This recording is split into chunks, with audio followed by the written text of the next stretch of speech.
Asianet ಸುವರ್ಣ ನ್ಯೂಸ್ನ ವೀಕ್ಷಕರೆಲ್ಲರಿಗೂ ಮತ್ತೊಮ್ಮೆ 78ನೇ ಸ್ವಾತಂತ್ರ್ಯೋತ್ಸವದ ಶುಭಾಶಯ. ದೇಶದಾದ್ಯಂತ ಸಂಭ್ರಮ. ಇವತ್ತು ದೇಶದ ಅತಿ ದೊಡ್ಡ ಸ್ವಾತಂತ್ರ್ಯೋತ್ಸವ ಸಮಾರಂಭ ನಡೆಯೋದು ಕೆಂಪುಕೋಟೆಯಲ್ಲಿ. ಪ್ರಧಾನಮಂತ್ರಿಗಳು ಧ್ವಜಾರೋಹಣ ನೆರವೇರಿಸಿ ಮಾತಾಡ್ತಾರೆ. ನರೇಂದ್ರ ಮೋದಿ ನಮ್ಮ ಪ್ರಧಾನಿಗಳು ಸತತ 11ನೇ ಸಲ ಇವತ್ತು ಧ್ವಜಾರೋಹಣ ನೆರವೇರಿಸಿದರು. ಆ ಮೂಲಕ 10 ಸಲ ಧ್ವಜಾರೋಹಣ ನಡೆಸಿದ್ದ ಮನಮೋಹನ್ ಸಿಂಗ್ರ ರೆಕಾರ್ಡನ್ನು ಬ್ರೇಕ್ ಮಾಡಿದ್ದಾರೆ. ಆದರೆ ಪಂಡಿತ್ ಜವಾಹರ್ಲಾಲ್ ನೆಹರು 17 ಸಲ ಧ್ವಜ ಹಾರಿಸಿದ್ರು. ಇಲ್ಲಿ ಇಂದಿರಾ ಗಾಂಧಿ 16 ಸಲ ಧ್ವಜಾರೋಹಣ ಮಾಡಿದರು. 7 ಗಂಟೆಗೆ ರಾಜ್ಘಾಟ್ಗೆ ಬಂದರು. ಮಹಾತ್ಮ ಗಾಂಧಿ ಸಮಾಧಿಗೆ ನಮಿಸಿ ಕೆಂಪುಕೋಟೆಗೆ ಬಂದರು. ಕೆಂಪುಕೋಟೆಯಲ್ಲಿ ಧ್ವಜಾರೋಹಣ 7:15 ಕೆಂಪುಕೋಟೆಯಲ್ಲಿ ಧ್ವಜಾರೋಹಣ ಆಯಿತು.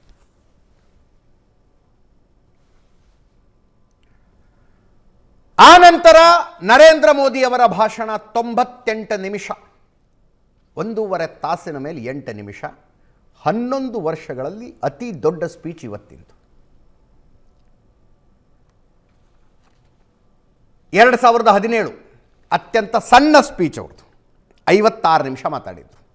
2014 ಪ್ರಧಾನಿಯಾಗಿ ಮೊದಲ ಸಲ ಧ್ವಜಾರೋಹಣ ಮಾಡಿದಾಗ 65 ನಿಮಿಷ. ಇದುವರೆಗಿನ ರೆಕಾರ್ಡು 2019ರದಿತ್ತು, 92 ನಿಮಿಷ ಮಾತಾಡಿದರು. 2019ರ ಭಾಷಣಕ್ಕಿಂತ 6 ನಿಮಿಷ ಈ ಸಲ ಜಾಸ್ತಿ.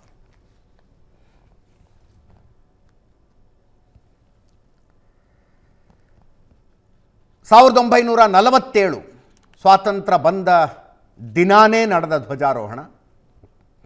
ಪಂಡಿತ್ ಜವಾಹರ್ಲಾಲ್ ನೆಹರು 72 ನಿಮಿಷ ಮಾತಾಡಿದರು.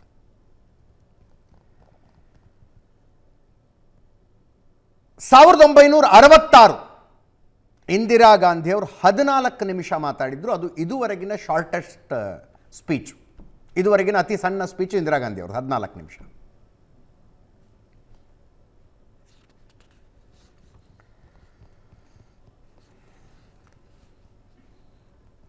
ಇವತ್ತಿನ ಮೋದಿಯವರ ಭಾಷಣದಲ್ಲಿ ಅತಿ ಹೆಚ್ಚು ಚರ್ಚೆ ಆಗ್ತಾ ಇರೋದು ಯೂನಿಫಾರ್ಮ್ ಸಿವಿಲ್ ಕೋಡು, ಅದಕ್ಕೆ ಸೆಕ್ಯುಲರ್ ಸಿವಿಲ್ ಕೋಡ್ ಅಂದರು. ಅದಕ್ಕೆ ಆಮೇಲೆ ಬರ್ತೀನಿ ನಾನು. ಬಾಂಗ್ಲಾದೇಶದಲ್ಲಿ ಹಿಂದೂಗಳ ಮೇಲೆ ನಡೀತಾ ಇರುವ ದೌರ್ಜನ್ಯದ ವಿಷಯವನ್ನು ಕೆಂಪುಕೋಟೆಯಲ್ಲಿ ಪ್ರಸ್ತಾಪಿಸಿದ್ರು ಮೋದಿ. ನಮ್ಮ ಅಕ್ಕಪಕ್ಕದ ದೇಶಗಳು ಸಮೃದ್ಧವಾಗಿರಬೇಕು, ಶಾಂತವಾಗಿರಬೇಕು ಅಂತ ಬಯಸ್ತೀವಿ. ಆದಷ್ಟು ಬೇಗ ಬಾಂಗ್ಲಾದೇಶ ಕೂಡ ನಮ್ಮ ವಿಕಾಸ ಯಾತ್ರೆಗೆ ಜೊತೆಯಾಗುತ್ತೆ ಅಂತ ಹಾರೈಸೋಣ ಅಂದರು. ಕೇಳಿಸ್ಕೊಳ್ಳಿ ಒಂದ್ಸಲ. मेरे प्यारे देशवासियों, बांग्लादेश में जो कुछ भी हुआ है उसको लेकर पड़ोसी देश के नाते चिंता होना, मैं इसको समझ सकता हूं. मैं आशा करता हूं कि वहां पर हालात जल्द ही सामान्य होंगे. खास करके 140 करोड़ देशवासियों की चिंता कि वहां हिंदू, वहां के अल्पसंख्यक, उस समुदाय की सुरक्षा सुनिश्चित हो. भारत हमेशा चाहता है कि हमारे पड़ोसी देश सुख और शांति के मार्ग पर चले. शांति के प्रति हमारा कमिटमेंट है, हमारे संस्कार है. हम आने वाले दिनों में बांग्लादेश की विकास यात्रा में हमेशा हमारा शुभचिंतन ही रहेगा, क्योंकि हम मानव जात की भलाई सोचने वाले लोग. हमने पिछले 10 साल में मेडिकल सीटों को करीब 1 लाख कर दिया. आज मैं करीब 25,000 युवा हर साल विदेश में मेडिकल एजुकेशन के लिए जाते हैं.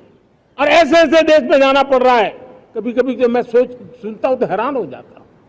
और इसलिए हमने तय किया है कि अगले 5 साल में मेडिकल लाइन में 75,000 नई सीटें बनाई जाएगी. मेरे प्यारे देशवासियों,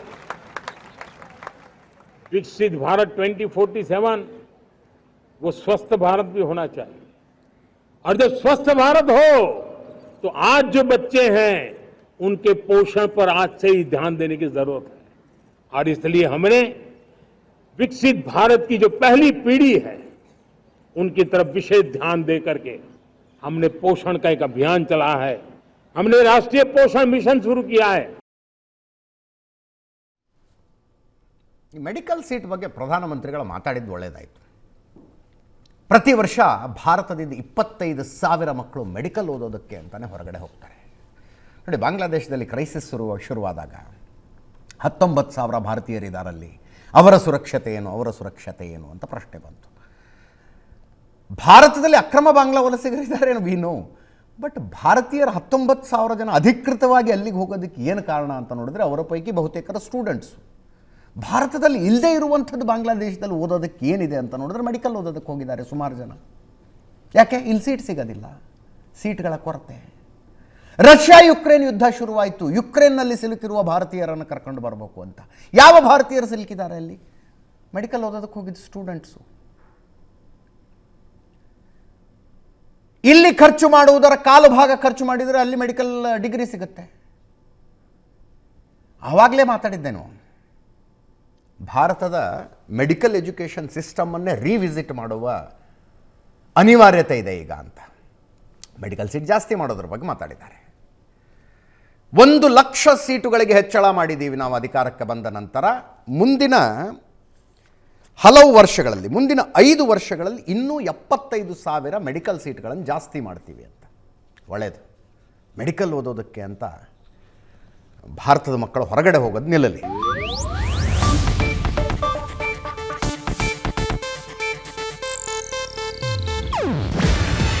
ಇದು ಏಷ್ಯಾನೆಟ್ ನ್ಯೂಸ್ ನೆಟ್ವರ್ಕ್ ಪ್ರಸ್ತುತಿ.